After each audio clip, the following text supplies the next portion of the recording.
Artıq çəkidən əziyyət çəkən insanlar çox vaxt sağlam arıqlamaq üçün müxtəlif pəhrizlərə müraciət edir. Lakin düzgün olmayan pəhrizlər sağlamlığa ciddi zərər vura bilər. Yenavaz.com xəbər verir ki, son illər sosial şəbəkələrdə yayılan sürətli arıqlama 10 gündə 5 kilo kimi pəhrizlərə maraq xeyli artıb. Bir çox insan bu üsulları diyetoloq məsləhəti olmadan tətbiq edir və nəticədə orqanizmdə müxtəlif pozuntular yaranır. Bəs düzgün pəhriz necə olmalıdır? Mövzu ilə bağlı Yenavaz.com-a danışan diyetoloq Turxan Baratzadə bildirib ki, pəhriz sözü uzun illərdir yanlış anlaşılır və ac qalmaq kimi başa düşülür. Stat: halbuki sağlam qidalanmanın əsası sadədir. Boşqabın yarısını həmişə rəngli tərəvəzlərlə doldurmaq lazımdır. Çünki onlar həm toxluq verir, həm də bədəni qoruyur. Karbohidrat seçərkən ağ çörək və ağ düyü əvəzinə tam taxıllara üstünlük vermək lazımdır. Çünki onlar şəkərin sürətlə qalxmasının qarşısını alır. Yetərincə protein qəbul etməyə diqqət etmək lazımdır. Bu əzəlləri qoruyur və toxluq hissini artırır. Yağ seçərkən zeytun yağı, avokado və qoz fındıq kimi sağlam yağlara üstünlük vermək lazımdır. Duzlu, şəkərli və çox emal olunmuş qidalardan uzaq durmağa çalışmaq lazımdır. Çünki onlar bədənə ziyan verir. Gün ərzində kifayət qədər su içməyi də unutmaq olmaz. Su həm maddələr mübadiləsini, həm də ümumi sağlamlığı dəstəkləyir. Turxan Baratzadə qeyd edib ki, ürəyimiz əslində daha az yük altında daha yaxşı işləyir. Stat: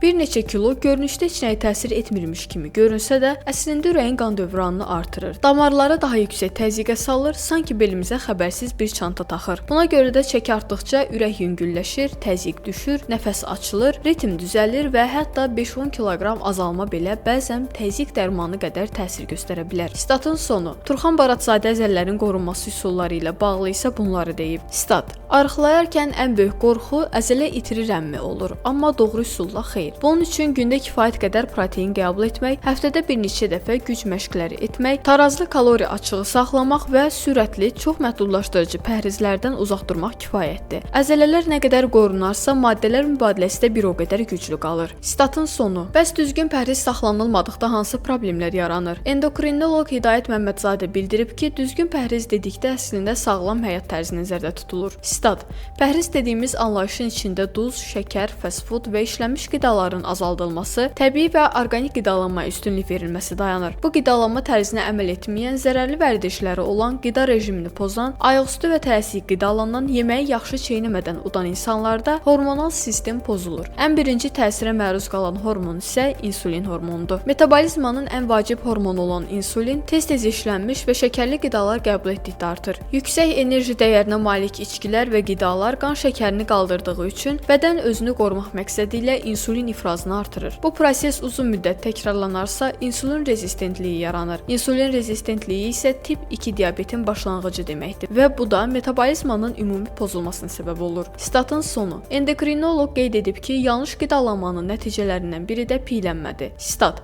piylənmə estetik qüsur deyil, ciddi xəstəlikdir və 200-ə yaxın xəstəliyin yaranma faktorudur. İlk növbədə diabet riskini artırır. Piylənmənin qalxana bənzər vəzi xəstəlikləri ilə birbaşa əlaqəsi yoxdur. Tiroid xəstəlikləri daha çox genetik amillərlə bağlı olur və xüsusi özəl pəhriz tələb etmir. Piylənmə isə yaratdığı mexaniki, metabolik və psixoloji problemlər səbəbilə tip 2 diabetin formalaşmasına gətirib çıxarır. Statın sonu. Hidayət Məmmədzadə deyir ki, sürətli arıqlama tövsiyə olunmur. Stat: elmi məqalələrdə uzun müddətli aclıq və ya su orucu kimi yanaşmaların riskli olduğu qeyd edilir. Çünki orqanizm gündəlik zulal, yağ, vitamin və mineral tələbatını mütləq almalıdır. Çox sürətli çəki verən şəxslərdə öd daşı xəstəliyi yarana bilər. Sağlam pəhriz üçün mütləq həkim baxışı olmalıdır. Xəstənin tiroid göstəriciləri, Cushing sindromu, qlukoza metabolizması, diabet olub-olmaması, qan təzyiqi və digər hormonlar geniş şəkildə yoxlanılmalıdır. Əgər ciddi xəstəlik aşkar olunmazsa, bu artıq birinci dərəcəli piylənmə xəstəliyi hesab edilir və həmin halda insana sağlam həyat tərzi, fiziki aktivlik, düzgün yuxu, stresin idarə olunması və balanslı qidalanma prinsipləri izah edilir. Statın sonu.